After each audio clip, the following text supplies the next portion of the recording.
नमस्कार मित्रांनो, मागच्या आठवड्यात मी चेरुवाल रमण नावाच्या एका शेतकऱ्याला, ज्यांनी भाताच्या 52 प्रकारच्या इंडिजिनस व्हरायटीज स्वतःकडे जपून ठेवल्यात, अशा एका रान माणसाला भेटायला मी दक्षिण सह्याद्रीत केरळमधल्या वायनाड इथे गेलो होतो. याच आठवड्यात त्याच वायनाडमधल्या एका रात्रीत मुसळधार पावसात एक अख्खं गावच्या गाव मातीखाली गाडलं गेलंय. युनेस्कोची वर्ल्ड हेरिटेज साईट म्हणून ओळखल्या जाणाऱ्या जगातले 8 हॉटेस्ट बायोडायव्हर्सिटी हॉटस्पॉट पैकी एक या भारतासाठी पाऊस अडवणारा या मान्सून माउंटन्स मधली गेल्या 10 वर्षात सगळ्यात जास्ती 3000 लँडस्लाइड भूस्खलनाच्या घटना घडल्या आहेत. हिमालयापेक्षाही जुना लाखो वर्षांपासून पृथ्वीवरती उभा असलेला सह्याद्री आताच का ढासळायला लागलाय? नेमक्या सह्याद्रीवरती जखमा कोणी केलाय? सह्याद्रीच्या विनाशाला कारणीभूत कोण आहे ते आजच्या व्हिडिओतून तुम्ही जाणून घ्या. गाडगीळ समितीने पर्यावरणीय दृष्ट्या अतिसंवेदनशील क्षेत्रात समाविष्ट केलेल्या Sawantwadi Dodamarg wild life corridor मधल्या एका छोट्याशा गावातील एका जिवंत झऱ्याकडे मी आता उभा आहे. हा खळखळ वाहणारा झरा आहे या जंगलातून येणारा आमचा जीवनस्रोत. हे जंगल सह्याद्रीचं अतिसंवेदनशील इको सेन्सिटिव्ह झोन मधलं जंगल आहे.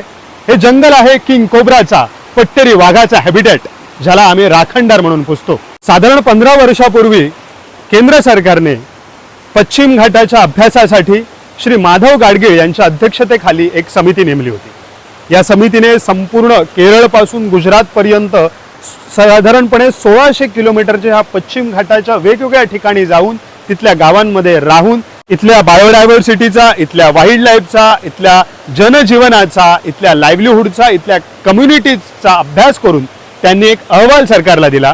गाडगीळ अहवाल आम्हाला सांगतो की कोकण एक देवराई आहे आणि ह्या देवराईतले राखणदार म्हणजे इथली जीवसृष्टी, इथली बायोडायव्हर्सिटी, आणि त्याला वाचवलं तरच आम्ही वाचू शकू आणि म्हणून आपल्याला कोकण जपायचं आहे एका देवराईसारखं. या अहवालानुसार सह्याद्रीतले काही भाग हे इको सेन्सिटिव्ह झोन्स म्हणजे संवेदनशील क्षेत्र जाहीर करण्यात यावे अशी सूचना करण्यात आली होती. आता तुम्ही म्हणाल इको सेन्सिटिव्ह झोन्स म्हणजे संवेदनशील क्षेत्र म्हणजे काय, ते सामान्य माणसांना कसं कळेल? तर मित्रांनो, आता तुम्ही जो माझ्या बाजूला जो फ्लो बघताय, वॉटर फ्लो, हा एका डोंगरातून आलाय. ज्या ठिकाणी नदी उगम पावते आहे, गिरीचे मस्तके गंगा आपण म्हणतो, ज्या शिवाला, ज्या शंकराला आपण म्हणतो की त्याच्या जटेतून गंगा आलेली आहे, तर त्याच्या माथ्यावरचं जंगल म्हणजे सह्याद्री. हिरव्यागार रेन फॉरेस्टने आच्छादलेल्या या मान्सून माउंटन्सच्या टोपोग्राफीमध्ये, यांच्या भौगोलिक परिस्थितीमध्ये थोडे जरी बदल केले तरी त्याच्यामुळे खूप मोठा विनाश पुढे भविष्यात येऊ शकतो. यासाठीच ह्या अशा जागा अतिसंवेदनशील मोस्ट इको सेन्सिटिव्ह झोन म्हणून जाहीर कराव्यात आणि त्यांना कायद्यानं संरक्षण द्यावं, यासाठीच गाडगीळांनी अहवाल दिला. पण आपल्या देशात ही अशी मोठी मोठी झाडे तोडल्याशिवाय राजकारण्यांचा आणि भांडवलदारांचा विकास होतच नाही ना. सह्याद्रीत पोकलेल विकास करण्यासाठी गोवा, कर्नाटक, केरळ, गुजरात, महाराष्ट्र ह्या 5ही राज्यांनी माधव गाडगीळ समितीला जोरदार विरोध केला. लोकांना भडकावून सांगितलं की तुमचा विकास होणार नाही, तुम्ही मागास राहणार, तुमच्या गावांमध्ये घरं बांधता येणार नाही, रस्ते बांधता येणार नाहीत, तुमच्याकडे विकास येणार नाही. मायनिंग लॉबी, रबर लॉबी, क्वारीवाल्यांची लॉबी, लाकूड व्यापाऱ्यांच्या संघटना, ह्या सगळ्यांनी मिळून, राजकारण्यांसोबत मिळून ह्या माधव गाडगीळ समितीला विरोध केला आणि हा अहवाल सगळ्या सरकारांनी नाकारला. त्यानंतर सह्याद्रीत जो पोकलेल विकास सुरू झाला ना, त्याचीच किंमत बिचारे वायनाड मधले, इरशाळवाडीतले निष्पाप लोक मोजतात. वायनाड जातात आहे तर कोकण सुपात. इथेही जोरदार पोकलेल विकास सुरू झालाय. सह्याद्रीतला एक खूप महत्त्वाचा Sawantwadi Dodamarg wild life corridor, जो इकडे गोवा, कर्नाटकाच्या सीमेवरचं जंगल, जो पट्टेरी वाघाचा, किंग कोब्राचा हॅबिटॅट आहे, हे जंगल अजूनही कुठल्याही प्रोटेक्शन अंडर नाही आहे. आमचा निसर्ग ह्यांच्या विकासाचा आड येतोय. इथून आत्ता समोरच वरच्या डोंगरावरती गोव्याचं मोपा एअरपोर्ट दिसतंय. गोव्याच्या मोपा एअरपोर्टचा जो भाग आहे हा दोडामार्ग आणि सावंतवाडीला लागून आहे, म्हणजे अगदी पणजीला सुद्धा लांब आहे, पण आम्हाला ते एअरपोर्ट जवळ आहे. तर ह्या एअरपोर्ट झाल्यामुळे आत्ता फ्युचर डेव्हलपमेंट या ग्रीन झोनमध्ये यांना करायचे. आत्ता इथे प्रोजेक्टसुद्धा एक एक सुरू झालेले आहेत आणि सह्याद्रीमध्ये कमर्शियल टुरिझम आत्ता मोठ्या प्रमाणावरती प्रमोट होत आहे. आम्ही कुठेतरी मातीचे घरं वाचवायला बघतोय, पण या ठिकाणी मात्र हे असे डोंगर घेऊन त्या ठिकाणी इको रिसॉर्टच्या नावावरती लोकांना छान छान व्ह्यू दिसावे म्हणून तिकडे JCB नेऊन पोखरून काहीतरी वेगळी इकोसिस्टीम तयार करण्याचा प्रयत्न केला जातो. आपल्या देशामध्ये असे खूप कमी भाग राहिलेले आहेत, कोकणासारखे, वायनाडसारखे, हिमाचलसारखे, उत्तराखंड, नॉर्थ ईस्ट, आणि हेच जर तुम्ही भाग बघितलात तर हे आता इन्व्हेस्टरचे टार्गेटेड एरियाज आहेत. या सगळ्या ठिकाणी आत्ता लँडस्लाईड व्हायला सुरुवात झालेली आहे. मागच्या आठवड्यात पार्वती व्हॅलीमध्ये, हिमाचलमध्ये लँडस्लाईड झालं आहे, उत्तराखंडमध्ये आपण बघतोय, तिकडे अरुणाचल, मणिपूरमध्ये लँडस्लाईड्स होत आहेत. आणि ह्या सगळ्या घटना ह्या अशा सुंदर ठिकाणी होत आहेत. आणि आपल्या भारतातली ही जी काही ब्युटी आहे, आपल्या भारतातली ही जी काही इको सेन्सिटिव्ह, नॅचरली ब्युटिफुल, ज्याला आपण शिवा म्हणतो, इकडे रवळनाथापासून केदारनाथापर्यंत शंकराची रूपं, आपण ज्या स्पिरिच्युअल नॅचरल गोष्टी आपण या जंगलांमध्ये पुजतो, ती जंगलच आता कायमस्वरूपी यांना नष्ट करायची आहे. या व्हॅलीमध्ये एक गाव आहे घारपी नावाचं. इकडे 1800 एकरमध्ये मोनोकल्चर करून फक्त रबर लागवड झालेली आहे, जे वायनाडच्या लँडस्लाईड मागचं प्रमुख कारण आहे की मोठ्या प्रमाणावरती मोनोकल्चर.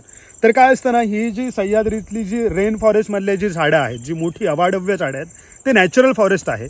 आणि ते फॉरेस्ट कव्हर जे आहे ते हजारो वर्षांच्या इव्हॉल्युशनमधून तयार झालेलं आहे. आणि या ठिकाणीच्या पावसाळ्यामध्ये, म्हणजे जो एक्स्ट्रीम हेवी रेनफॉल होतो इथे जुलैमध्ये, आषाढात जो पाऊस होतो, त्या पावसामध्ये ह्या मातीला ह्या प्रोटेक्ट करण्याचं काम ही झाडं करत असतात. आणि ह्या जमिनीतलं पाणी जे आहे ते स्वतःमध्ये साठवून ठेवत असतात, त्या जमिनीला घट्ट धरत असतात. तर त्यामुळे हे फॉरेस्ट कव्हर नष्ट करून त्या ठिकाणी ही कलमं लावली जातात, काजूची, किंवा इकडे रबर लावला जातोय. म्हणजे काजू आधी होते, विरोध काजूला नाही आहे. पूर्वी काजूची रोपं लावायची लोकं, त्याचं जंगल व्हायचं. पण आजकाल लोक कलमं लावतात आहेत. ते कलम आधीच त्या प्लास्टिक पिशवीमध्ये गोल गोल गोल गोल असं स्प्रिंगसारखं तयार झालेलं असतं. आणि ते जेव्हा तुम्ही लावता तेव्हा ते काय तग धरणार आहेत. जेव्हा अख्खा महाराष्ट्र ओरबाडून संपला ना, तेव्हा आता यांना कोकण ओरबाडायचं आहे. म्हणून हे सगळीकडून आता कोकणाला जोडणारे हायवेचं मोठ्या प्रमाणावरती काम सुरू झालं. एक तो 6 पदरी हायवे बनवतायत, तिकडे ग्रीनफील्ड हायवे, परत नवीन हायवे कोकणासाठी.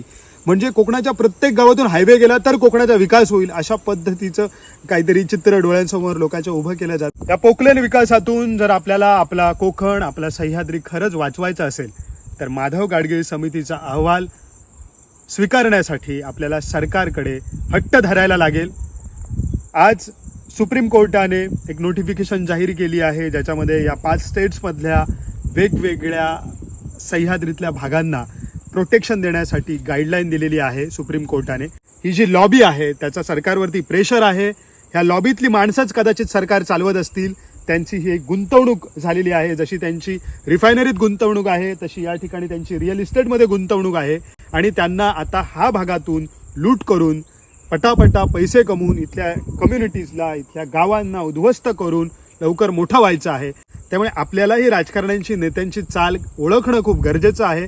नाहीतर आज वायनाडची जी हालत झाली, उद्या कदाचित आमची ही घरं मातीच्या ढिगाऱ्याखाली. मित्रांनो, आम्ही पर्यावरणवादी नाहीत, आम्ही मानवतावादी आहोत.